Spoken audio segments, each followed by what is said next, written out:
নোনতা বিস্কুটের রেসিপি। আজ আমি খুব সহজভাবে তৈরি করে দেখাবো নোনতা বিস্কুট।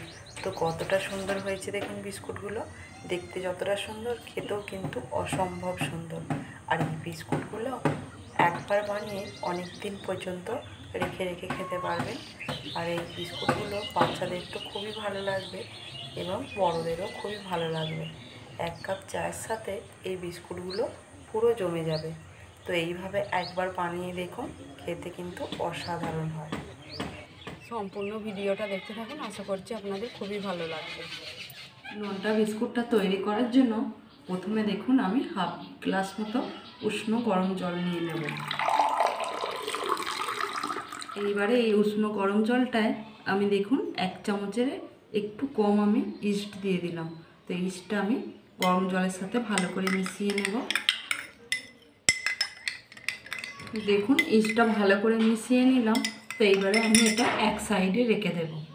এইবারে দেখুন একটা এখানে পাত্র নিয়ে নিলাম, আর এই পাত্রে আমি 1 বাটি মতো ময়দা নিয়ে নিলাম।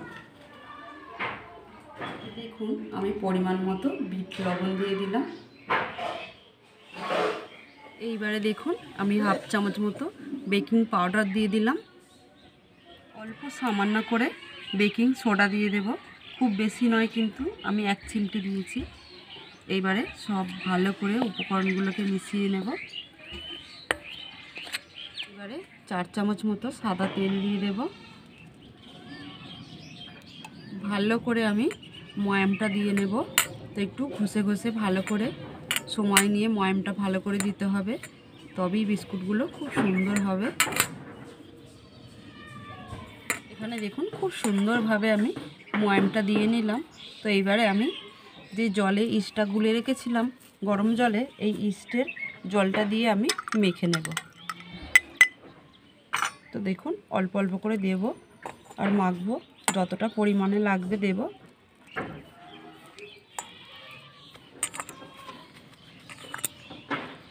দেখুন এখানে আমার ময়দাটা ভালো করে মাখা হয়ে গেছে। এবারে আমি 25 মিনিটের জন্য ঢাকা দিয়ে রেখে দেব। দেখুন আমি একটা বাটি নিয়ে নিলাম। এই বাটিতে আমি 1 চামচ মতো সাদা তেল দিয়ে দেব আর 1 চামচ জল দিয়ে দিলাম। এবার আমি ভালো করে মিশিয়ে নেব তেল আর জলটা। তেল আর জল ভালো করে আমি মিশিয়ে নিলাম। তো দেখুন পুরো ক্রিমের মতো লাগছে। এক সাইডে আমি এটাকে রেখে দেব। এবারে দেখুন ময়দার ঢাকাটা খুলে আমি আর একটু ভালো করে মেখে নেব। তো আপনাদেরকে আমি বলি যে আমি এটা ময়দা দিয়ে করছি, আপনারা ময়দার পরিবর্তে আটা দিয়েও করতে পারেন। আর আমি একটা জায়গায় একটু ভিডিওটা নিতে ভুল হয়ে গেছে, এতে আমি 1 চামচ মতো চিনি দিয়ে দিয়েছিলাম। আপনারা যদি চিনিটা না খেতে চান তাহলে চিনিটা নাও দিতে পারেন। তো দেখুন ভালো করে একটু মেখে নেব। আর একটু দেখুন ময়দাটা আমি আবারও ভালো করে মেখে নিলাম। এইবারে দেখুন এখানে আমি একটা বেলুন চাকতি নিয়ে নিলাম। এই বেলুন চাকতির উপরে ময়দার ডোটা নিয়ে নিলাম। এইবারে আমি বেলে নেব ঠিক রুটির আকারে। দেখুন এখানে আমি রুটির আকারে বেলে নিলাম। তো দেখুন এইরকম ঠিক একটু পাতলা করে বেললাম, খুব পাতলাও নয় খুব মোটাও নয়।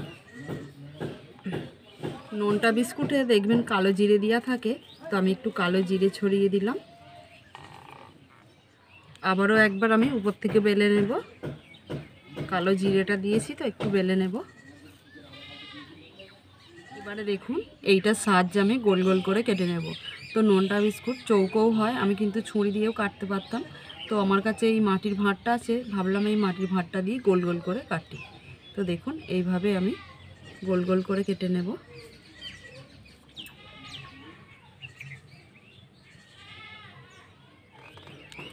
দেখুন এখানে আমি সব গোল গোল করে কেটে নিলাম।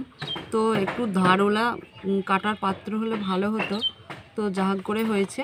তো এবারে দেখুন আমি যে বিস্কুটের উপরে যে ছিদ্রগুলো থাকে একটা কাঠি দিয়ে দেখুন আমি 5টা ছিদ্র করে নেব। তো দেখুন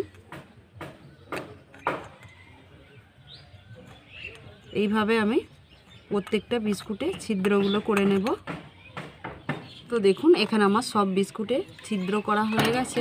এইবারে আমি যে তেল আর জলটা মিশিয়ে রেখেছিলাম এই তেল আর জলটা উপর দিয়ে লাগিয়ে দেব। তো আমার কাছে ব্রাশ নাই, আমি এই চামচের সাহায্যে হালকা করে হালকা হাতে একটু লাগিয়ে দেব উপর থেকে। তো তেল মাখানো হয়ে গেছে, তো এইবার আমি অল্প করে বিট লবণ দিয়ে দেব। তো ননটা বিস্কুট তো অল্প করে দেখুন উপর দিয়ে ছড়িয়ে দিলাম। তো দেখুন এখানে আমার রেডি হয়ে গেছে। এইবারে চলুন তাহলে আমি ভেজে নিই বিস্কুটগুলো। দেখুন কড়া বসিয়ে নিলাম উনুনে, কড়াতে সাদা তেল দিয়ে দিলাম। তেলটা দেখুন গরম হয়ে গেছে, এইবারে আমি এক এক করে বিস্কুটগুলো ছেড়ে দেব।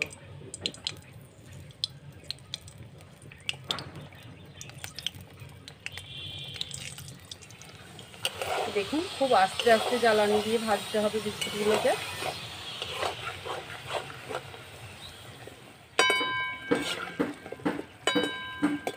দেখুন বিস্কুটগুলো আমার ভাজা হয়ে গেছে, তো এবারে আমি তুলে নেব।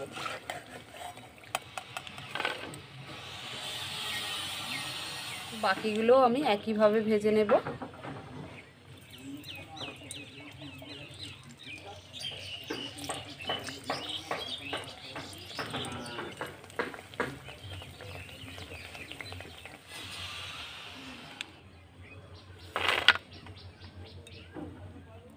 দেখুন এখানে আমার সব বিস্কুটগুলো ভাজা হয়ে গেছে।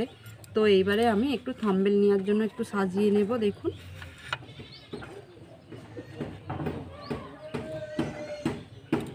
সুন্দর হয়েছে। তো আমি বেশি করতে পারলাম না, এখনও কিন্তু ডোটা একটু পড়ে আছে। তো এত গরম কি বলবো, আমি তো ছাদে ভিডিও করি, খুব কষ্ট হচ্ছে ভিডিওটা করতে, তাই আমি অল্প কটাই করলাম। তো দেখুন কতটা সুন্দর হয়েছে, আর খুব তাড়াহুড়ো করে করছি, বিকাল হয়ে গেছে আর প্রচণ্ড গরম ছাদেতে। দেখুন বন্ধুরা আমি এখানে থাম্বনেল নেওয়ার জন্য সাজিয়ে নিলাম। তো কতটা সুন্দর হয়েছে দেখুন বিস্কুটগুলো, খেতে কিন্তু খুবই সুন্দর হবে। আর এইভাবে আপনারা বাড়িতে তৈরি করে অনেক দিন পর্যন্ত এই বিস্কুটগুলো রাখবেন, তো খেতে খুবই ভালো লাগবে। তো চায়ের সাথে এই বিস্কুটগুলো কিন্তু খুবই সুন্দর। তো এইভাবে আপনারা বাড়িতে একবার তৈরি করে দেখবেন। তো বন্ধুরা নন্টা বিস্কুটের রেসিপিটা আমি আপনাদের সাথে শেয়ার করলাম, আপনারা অবশ্যই এইভাবে বাড়িতে বানাবেন। তো আজকে প্রচণ্ড গরম, আমি তাড়াহুড়ো করে কিন্তু বিস্কুটগুলো তৈরি করলাম। আমি তো ছাদে ভিডিও করি, ছাদে প্রচণ্ড গরম। তো আমার এই ভিডিওটা যদি ভালো লেগে থাকে একটা লাইক করবেন, বন্ধুদের সাথে শেয়ার করবেন। বন্ধুরা আপনারা যদি আমার চ্যানেলে নতুন হয়ে থাকেন চ্যানেলটিকে সাবস্ক্রাইব করে রাখার অনুরোধ রইল। আপনারা তাহলে সকলে ভালো থাকবেন, সুস্থ থাকবেন, ঝাল মিষ্টি রান্নাঘর চ্যানেলের পাশে থাকবেন। ভিডিওটি আজকের মতো এখানেই শেষ করছি, দেখা হচ্ছে পরে একটি রান্না ভিডিও নিয়ে। ধন্যবাদ।